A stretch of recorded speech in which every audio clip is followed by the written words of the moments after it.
We are live, Mr. Chair. Okay, good morning, everyone. Kimberly, would you like to do the roll call, please? Leslie Disho. Present. Chair Fife. Present. Councillor McGillis. Present. Dan Parkinson. Present. Councillor Wirt. Present. The minutes of the previous meeting, April 6, 2020. We have a mover and seconder, please. I'll move. Moved by Dan. Seconded by second. Brian. All in favor? Motion carried. Is there any conflict of interest, pecuniary interest disclosure? Hearing none, have the approval of the agenda and additions to the agenda.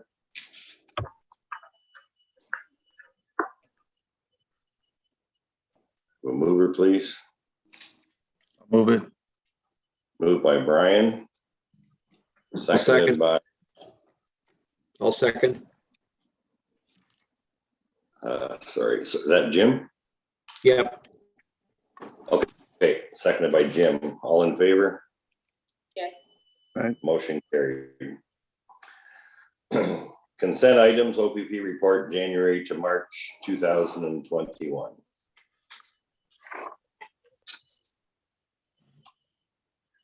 Is Mark doing that? Yes, he is. Good morning, everybody. I hope everybody's doing well this morning. I know that I changed, I've brought in a little bit different of a format in the report that you guys, or that has been presented in the past, and I hope everyone has had an opportunity to review it. And I hope once I'm done delivering the report, that I can get some feedback from the group in regards to the report. I like this format of the report because it allows me to highlight some of the work that our members at the detachment are doing on a regular basis, such as the auxiliary units, our community services officer, the crime unit. Gives you guys a high level overview of some of the great work that our members are doing day in and day out. So for the 3 months, I'll take your attention directly to page 3. So the OPP auxiliary units have been stood down primarily for the entire time of COVID. We've just gotten notification that as of this Friday, under my discretion, the OPP unit, our auxiliary units can return to regular ride-alongs and community service events. So we've already stood them back up. I've already given my blessing for them to resume regular ride-along duties with uniform patrol, as well as their first community event will be coming up on the weekend of the 19th. Where the hamper baskets, in regards to food insecurity, they will be assisting with the delivery of those throughout the United Counties. If we move over to where the police services report, it's not numbered as a page, but it would be page number 5. As you can see, we had, during the reporting period, we had 3,166 hours of uniform patrol throughout the United Counties. Strangely enough, although those are winter months, we did have 4.25 hours of motorcycle patrol. We did have to get the motorcycle up to Aurelia in the month of March, and there was an opportunity to drive it up there. So those hours were logged. They were incorrectly logged, so they weren't actual patrol. They were just getting them up to the general headquarters for maintenance and for updates and so on and so forth. Happy to report that we had 100.50 hours of snowmobile patrol throughout our trails in the United Counties. That included members from the detachment, as well as members from the SAVE team coming down and assisting us with those patrol. We did have 9 hours of foot patrol logged, which that is something that I am a very big advocate of. I often advocate members to, if they have the opportunity, especially in Winchester or in Alexandria, Morrisburg, areas that have the opportunity with strip malls or possible, small downtowns, if they have the opportunity to get their coffee and take a walk through the, through the downtown cores or through those strip malls, pop their heads into some local businesses that have been open and just say hello and introduce themselves, improve that community relations between our business owners and our frontline patrol officers.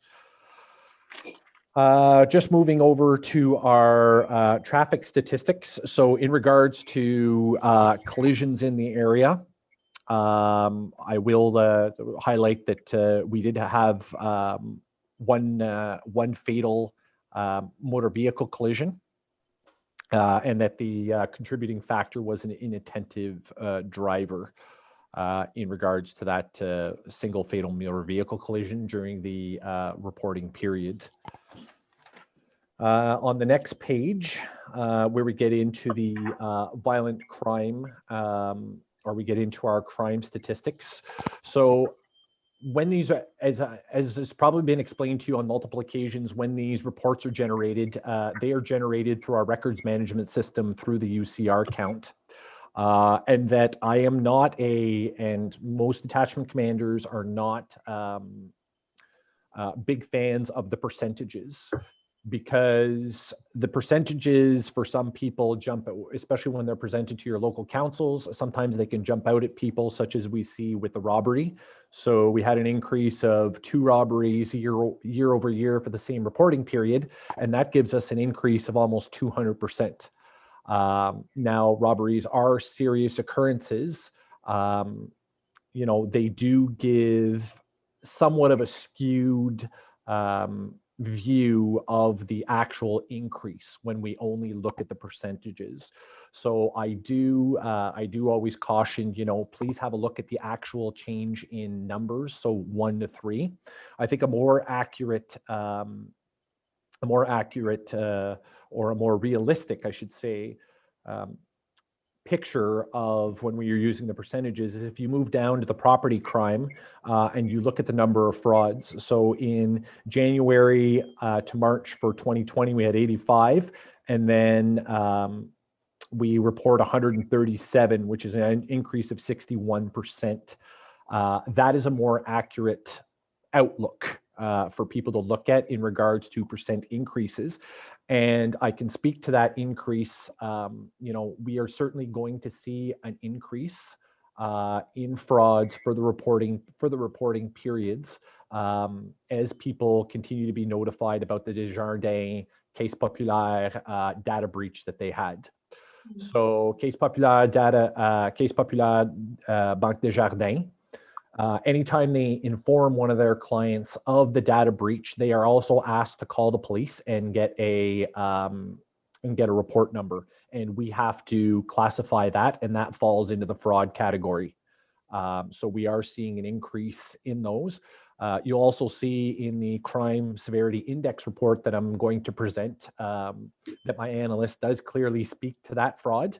And you'll see that also that those frauds are severely affecting primarily 3 detachment areas where people speak French and bank with those primarily speaking French banks.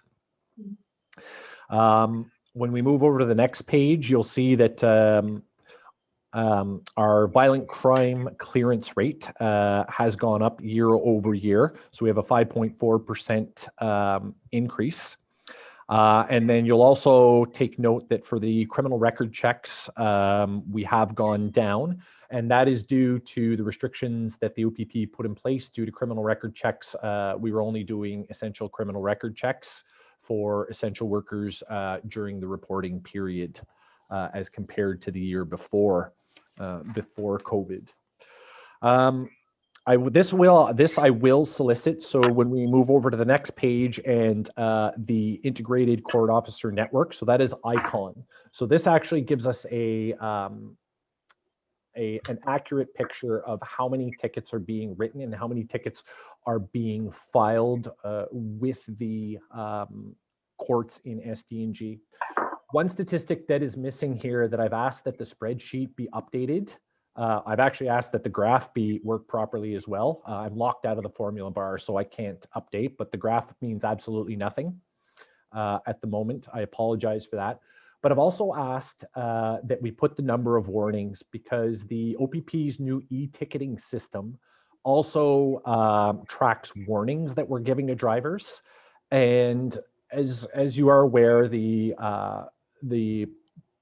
Provincial Offences Act allows discretion to the officers, and they use a variety of factors when determining whether or not they're going to be charging someone under the Provincial Offences Act. And I think it's important that we reflect the number of warnings that are being given to drivers as well, not just the actual charges that are being laid. But as you can see across the board, with the exception of Liquor License Act and other violations, we are down about an average of 30% on the amount of charges that were laid year over year. And that, once again, can be absolutely attributed to COVID. You know, March 2020, we were not in the COVID phase. There was a lot more going on. People were out and about a lot more, especially traffic-wise. You know, when COVID came in, we saw an absolute drop in total motorists using our not only county roadways but our provincial highways. So there's going to be less opportunity for enforcement and just a general drop in overall traffic flow. So that's why you're seeing that's why you're seeing a drop. And then you're also seeing the in total charges, there's just been, you know, with less people out, there's just been, you know, diminished officer contacts with people in regards to calls for service and for charges that were laid. I would like to solicit some feedback, particularly on this, how I've formulated this report through the Excel spreadsheet, and what the board thought of the format of the.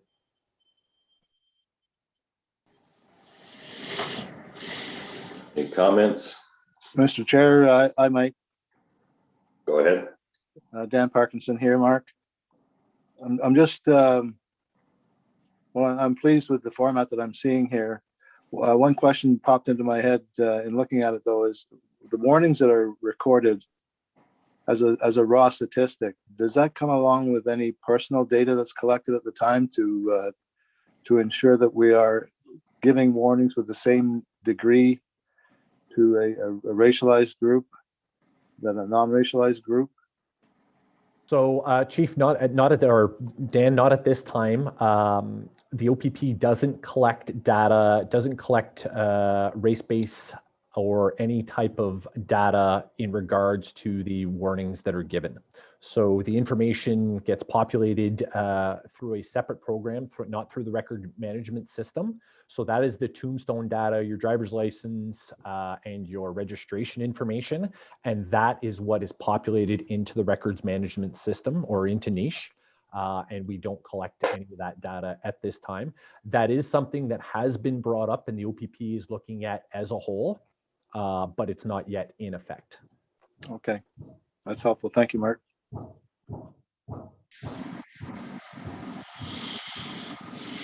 Any other comments? I think it looks fine. Very concise and very easy to interpretate the trends. So I have no issue with it. Excellent, thank you. So I'll take you to the calls for service billing summary report. I'll take you to page 3 of 8 of that. And I just want to bring you to, once again, when you go into the property crime violations, you can see that the identity frauds, we are up significantly, and total frauds, we are up significantly. Once again, as noted in the crime severity index report that I provided to the board, that is due to the Desjardins case populaire. And we expect that trend to continue that way as more and more people are notified, or more and more people come to report to us, as the bank is asking them to do, in order to be properly compensated.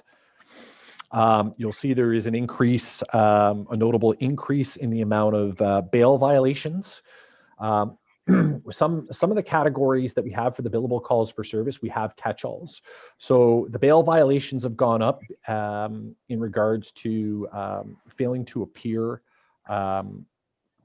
or not complying with the conditions. And that was simply because as we were releasing people, or as people were appearing in court, the court was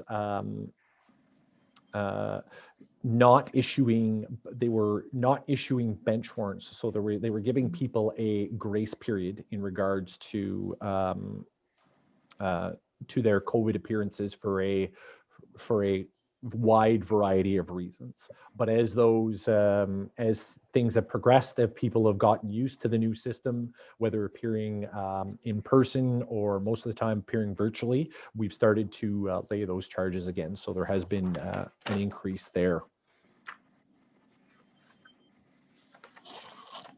Finally, I'll take you to page 7 of 8. You can see that the false alarms are down.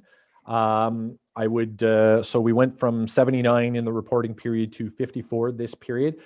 Once again, I would attribute that to COVID, where more people did not travel down south or travel away and are at their residences, so therefore aren't leaving their alarms on, and we're not getting as many false alarm calls.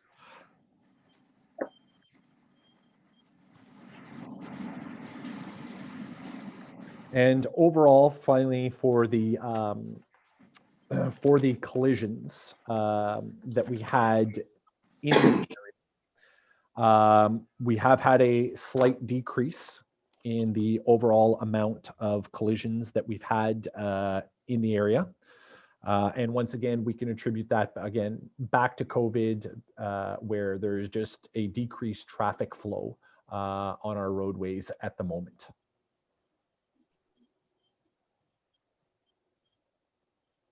Are there any questions for Mark?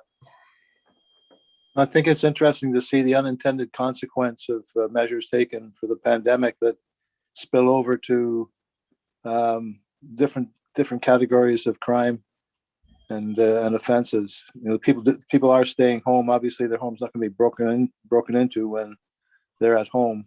The traffic flow is another unintended consequence, I would think. So you take the good with the bad, and I'm glad to see that we have been the beneficiaries of some of the measures taken.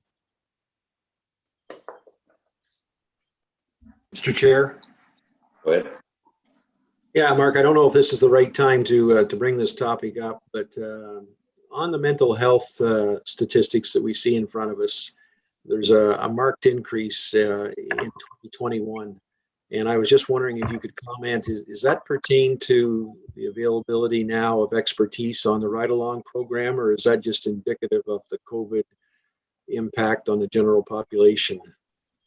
It is both, actually. So first of all, you are correct. COVID has certainly seen an increase in mental health related calls for service across the board.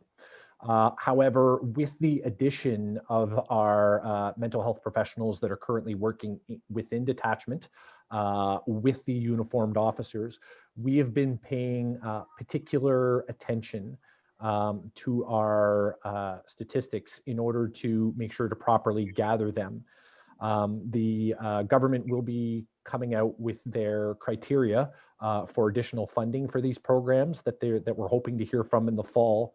So we are paying particularly attention to our statistics in regards to those mental health calls for service, because we want to be able to present not only to the Police Services Board, but to individual municipal councils in hopes of getting letters of support and showing the great work that we are doing to increase the funding for the program to an even greater level. Just one further comment, Mr. Chair.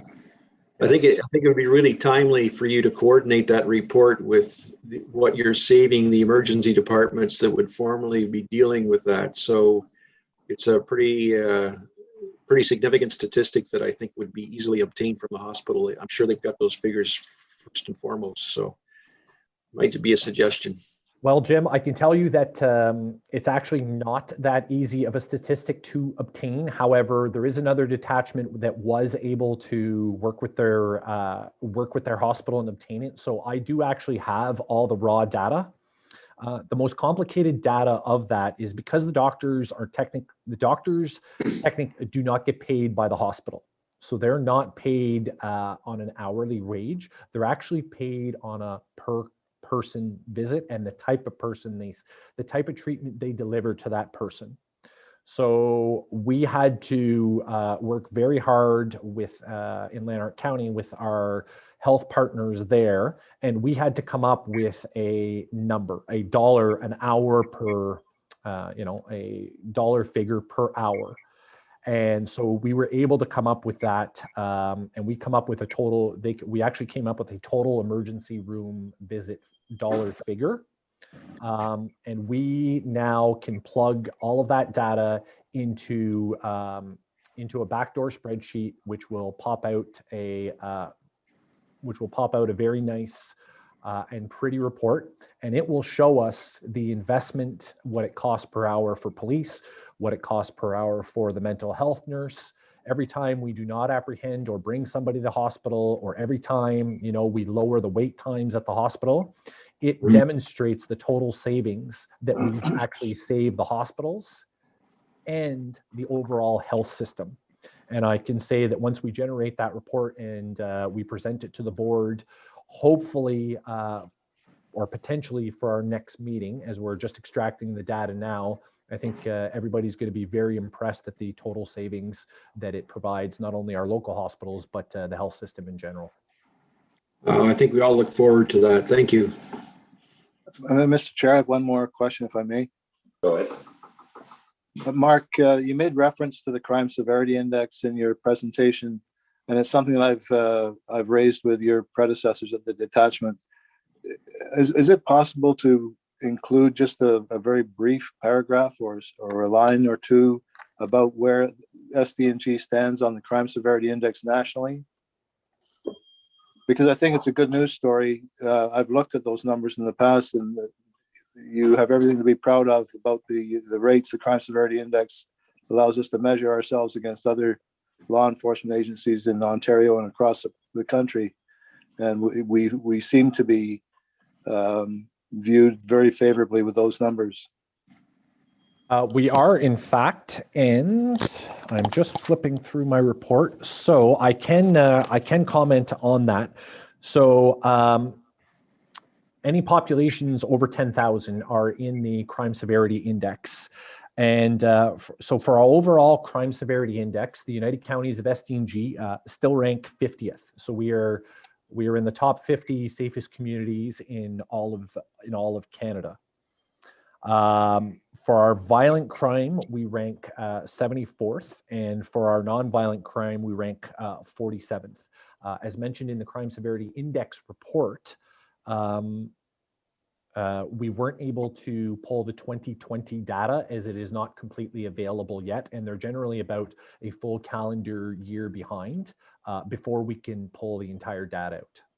Okay. But yes, so if you look on page, and I'll just flip over to Kim quickly. Kim, did you want me to skip directly to that report? Was that the next agenda meeting? It's not the next agenda item, Mr. Chair, but if you wanted to reference it, you can go ahead. Well, I guess seeing we've started it, we might as well go ahead. It's not going to hurt anything. So if we look at page 2 now, did everybody, I guess I should preface before I begin speaking, did everybody have a chance to read the first paragraph about the crime severity index and how it is measured? Yep. Because there often is some confusion in regards to the crime severity index, and in regards to how they determine that and how they extract that data. Particularly about the sentencing and how that falls into the actual index. Were there any questions about how the data is extracted? Nope. So yeah, so if we look at, if you actually go over to page 2, you'll see the first graph, you'll see the overall ranking. And you'll see that, that my analyst, whom, by the way, I will say is Paul Ross from Lanark County, OPP. I gift him Tim Hortons gift cards for the fantastic work that he provides. Anytime I need a favor in regards to analytics or flow charts, he provides me some pretty fantastic data, and he's actually the one that produced this report for us. So you can see that the worst rank, the two worst rank communities are Thompson, Manitoba, and North Battlefield, Saskatchewan, and that the best rank are Springwater Township, Huronia West, and Kennebaskis, Newfoundland. In regards to the rankings, when we look at our closest neighbor and municipal service, so we rank 50th in the overall crime severity index, and the city of Cornwall ranks 259th. Now, I will say this about the city of Cornwall, that Akwesasne gets lumped into their overall statistics, and you can't take them out. So there is a skew there. I think that Akwesasne or Cornwall's rank would change if the territory of Akwesasne weren't in there. I know, Dan, that the last time that we met, when my predecessor was providing the report, you did ask in regards to the clearance rate. So when we speak about our clearance rate in regards to the report that I deliver and to the crime severity index. So you can see on page, and pardon me, I didn't number these again, but on the second to last page, you'll see the clearance rates. So we have seen a steady decline in our clearance rates from 2015 to 2019. We still do have an overall clearance rate for 2020 of 70% for our violent crimes and 22%. But we have seen a steady decrease in those clearance rates. And that is something that I want to know more about. Why is our overall clearance rate going down? Now, is that a misreporting, or is it an investigative issue? So it's certainly something that I'm having more analysis done about, because when I received the report, that certainly jumped out at me. You can see, though, that overall, the clearance rate, when you look on the previous page, when you look at the overall clearance rate for the weighted clearance rate, that only the city of Cornwall saw an increase in their clearance rate. Both in Ontario and nationally, it is decreasing the overall clearance rate.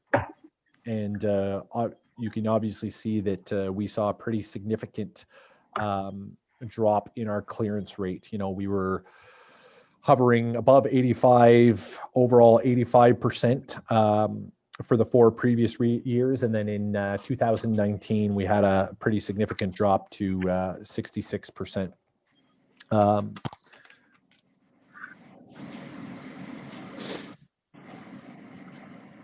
The final portion, I'll bring you to the last 2 pages where it speaks to those identity frauds, and you can clearly see that it is East Region that was hit the hardest when it comes to identity frauds, nearly 883, and that is explained by our large French-speaking population and the population that would bank with those financial institutions that I mentioned. You'll see that the top 3 are Russell County, Hawkesbury, and Stormont, which we all know to have increased French-speaking populations in the province. The next one is Upper Ottawa Valley, which does have a significant border with Quebec, and there is a French-speaking population there as well. Were there any questions in regards to the crime severity index report? Well, thank you very much, Mark, for your insight there. Those TIM cards are a very good investment. Keep them coming. They are. Paul likes his coffee, and I can tell you anytime I've called him and asked him for a favor, he's always been right there for me. So I very much appreciate all of his help. Thank you. Very good. So going back, we have a motion to accept the January to March 2021 report. I'll move that. Moved by Jim, I'll second it. seconded by Leslie. All in favor? Aye. Carried. Okay, so we've covered the road safety. No, we haven't. That's the one we missed. Road safety task force meeting notes. Anyone have comments on that?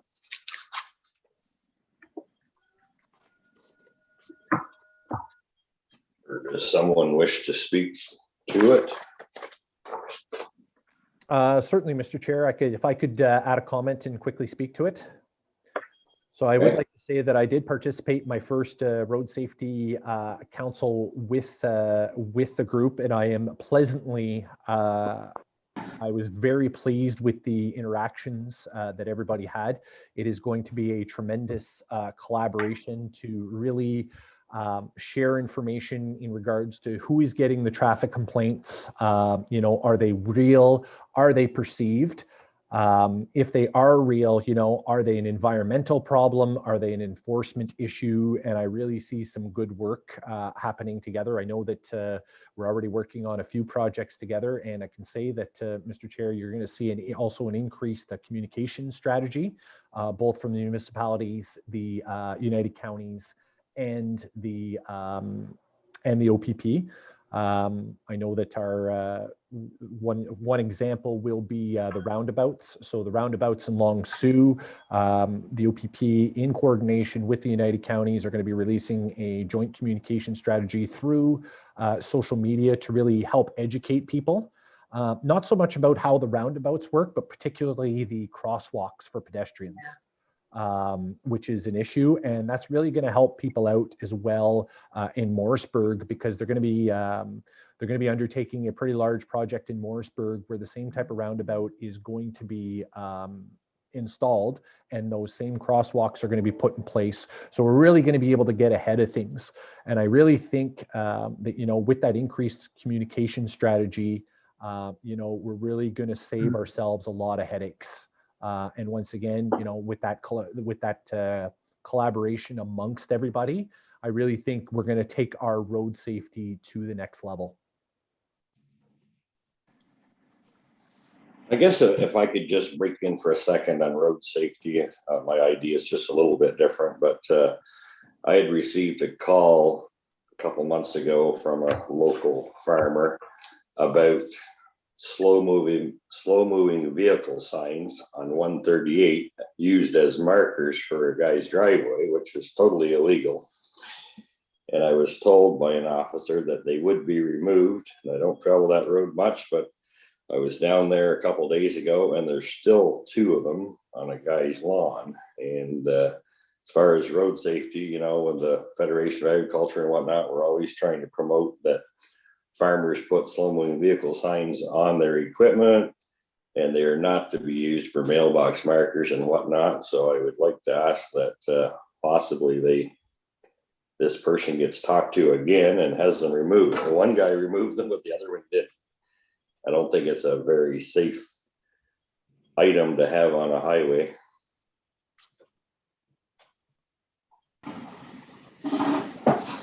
Yeah, Mr. Chair, if you leave that one with me, I will make sure that one of our traffic management officers address that promptly. Thank you. Are there any questions on the road safety report? My hand up. Go ahead, Brian. We talked about quite a few different aspects of speeding and different highways, county roads and municipal roads, and ways how we can try to, resolve that. And it seems to be an ongoing issue, of course, because of the complaints that we're still receiving. I just want to ask you, Mark, what's your idea in terms? We talked a little bit about the photo radar. I see that a few municipalities have sent in or circulated motions asking the province at the municipality's discretion where they could put these photo radars, with the, of course, collaboration with the police department. What's your thoughts on that today? If you don't mind, talking about that a little bit. Well, certainly, as I mentioned during the meeting, I was going to better or quickly inform myself, which I was wrong. So right now, those photo radars for municipalities are limited to community safety zones and school zones only. I do see a definite value in them for the municipalities or for the United Counties, especially where we have constant complaints. And I'll use the village of Williamsburg as an example, where we might be or where the group, United Counties, might be considering making that a community safety zone. I think they could have tremendous value, not only for traffic safety reasons, but also economically. We try very hard to deploy our resources as best we can, and we try and use our analytics when traffic is highest, and try and use a variety of different techniques for education and enforcement, especially in problematic areas. But those systems can be tremendously beneficial, especially the portable ones, where a short-term investment by the counties or a municipality, they can be moved to different locations, and it's a like I said, it's a short-term investment for what I believe to be a long-term gain. Thank you. Detachment revenue, January to March. I guess it's probably more for information. Are there any questions on that?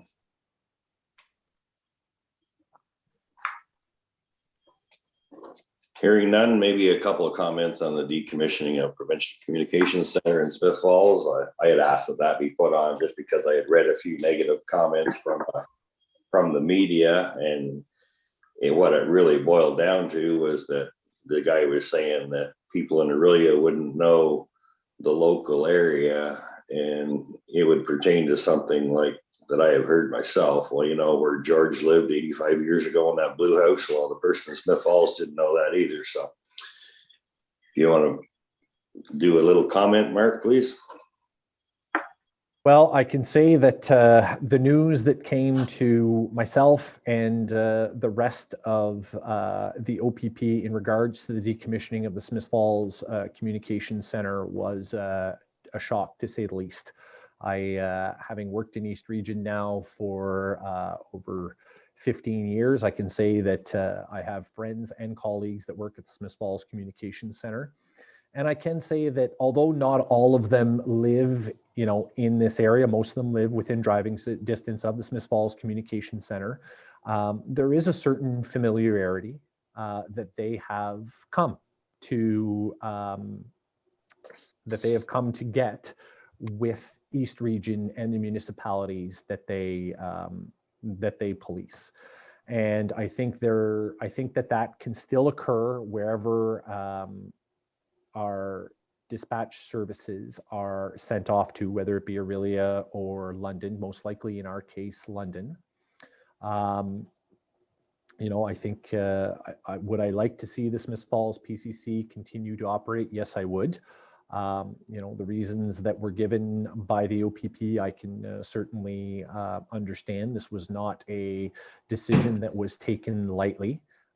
Multiple factors went into it. And I can certainly comment to the board that, they said there are efficiencies. I can certainly say that one of those efficiencies that they were looking at is the new radio system that the OPP has begun to deploy. So some of you may recall that when the Ford government came into power, they made the largest single investment in the history of Ontario into a brand new radio system, which would serve multiple agencies for the provincial government. That radio system was nearly $1 billion that they invested into that system, and that system is beginning to roll out. And I could tell you that I'm sure that that would have something to do with the decommissioning of the Smiths Falls PCC and the potential upgrades that would be needed to the PCC. So I certainly can say that that it will not affect public safety or the officer's ability to respond to calls for service. I would actually say that, you know, as the years have gone on, ever since we received the mobile public safety within the vehicles, that system has continued to improve. And now that the officers have direct mapping to every call for service, you know, it's actually easier for them to look at the map as they are being dispatched to a call for service than it is for a dispatcher in Smiths Falls to give them directions. The system can plot them right to a call for service and provide them with the best driving direction. I also think that the centralized 911 call taking will absolutely improve inefficiencies, because you'll also, for the, you know, as everybody's aware, we police the entire province, and it will standardize the 911 call taking and response across the province to an even greater level than currently is. Thank you. Is there any further questions on that topic?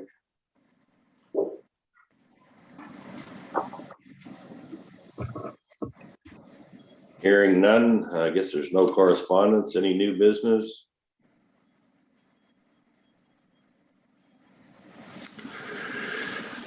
No unfinished business, no in camera.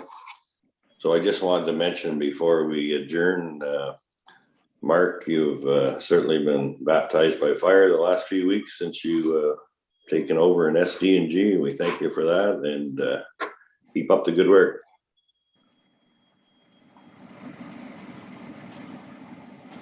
We have a motion for adjournment. Chair, I just want to make a comment before we adjourn. Go ahead. I just wanted to say to Mark that really happy to see seems to be a lot of police presence on 138 now. I travel that road 2-3 times a day, that highway, sorry, 2-3 times a day, and you still see a lot of radical drivers passing and you know, just making it in time. People still passing on the right, things like that. So I just wanted to say that I really appreciate seeing more police presence there and recently, and hopefully we can get down to slowing the traffic up and being more responsible drivers. Appreciate that.